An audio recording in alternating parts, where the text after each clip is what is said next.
It's an action RPG narrative isometric style game. There's a lot to it. It's also a turn-based RPG on top of that.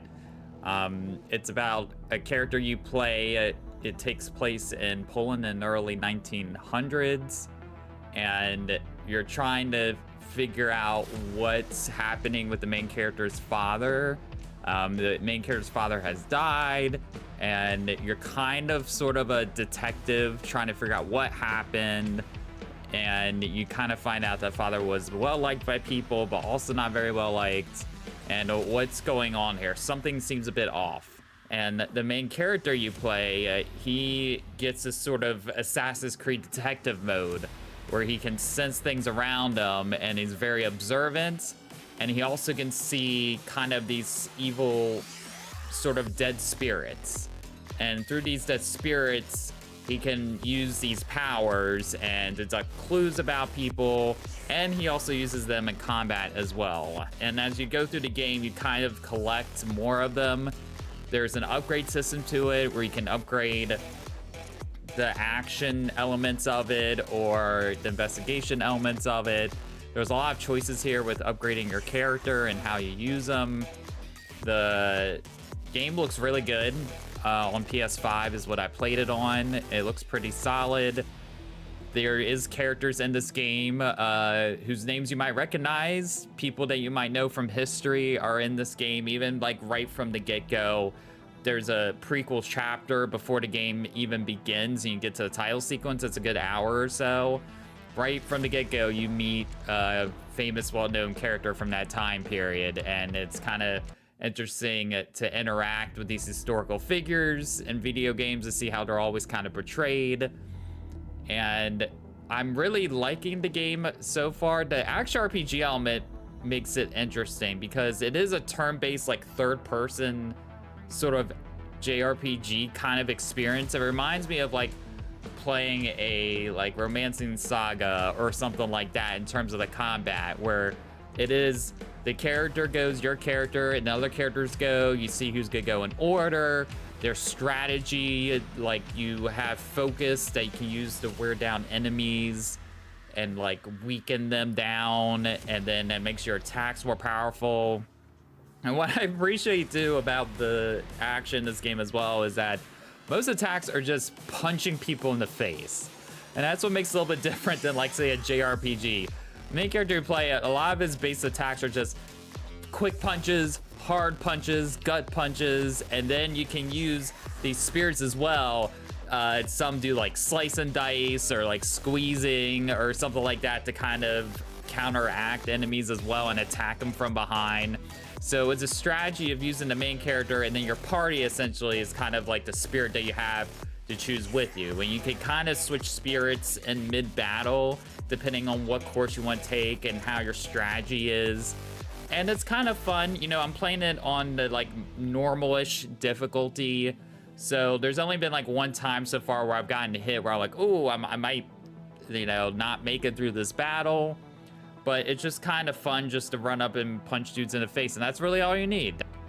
So there's items you get to see as well through these, you know, visual cues, books, letters, that sort of thing. And usually the two main purposes is either it gives you a background on the world, the lore of the story, or it gives you information about character you're trying to talk to. And if you get enough information about this character, you unlock a dialogue option that allows you to kind of manipulate them into giving an answer that you want for your own benefit, whether it's to yourself or another character. So every time you approach a character that's worth talking to, the game's pretty clear about which characters you can just have a conversation with and not. Then you come across one, there's 3 or 4 dialogue options. You might see one that's like, you know, phased out, and you're like, oh, how did I get that? And most of the time it's you going around trying to find all the elements nearby them to find more information, and then you kind of connect the dots of sorts, draw a conclusion, and then use that as an extra dialogue option. So that's where like the very narrative heavy element of it comes in. So I've been playing this game for a few hours. I'm kind of towards the end of the first chapter. As I'm going through it, the world's opening up a bit more. There's a little bit of a somewhat fast travel system. and you can go around, you see certain doors that are locked that you might be able to get to later.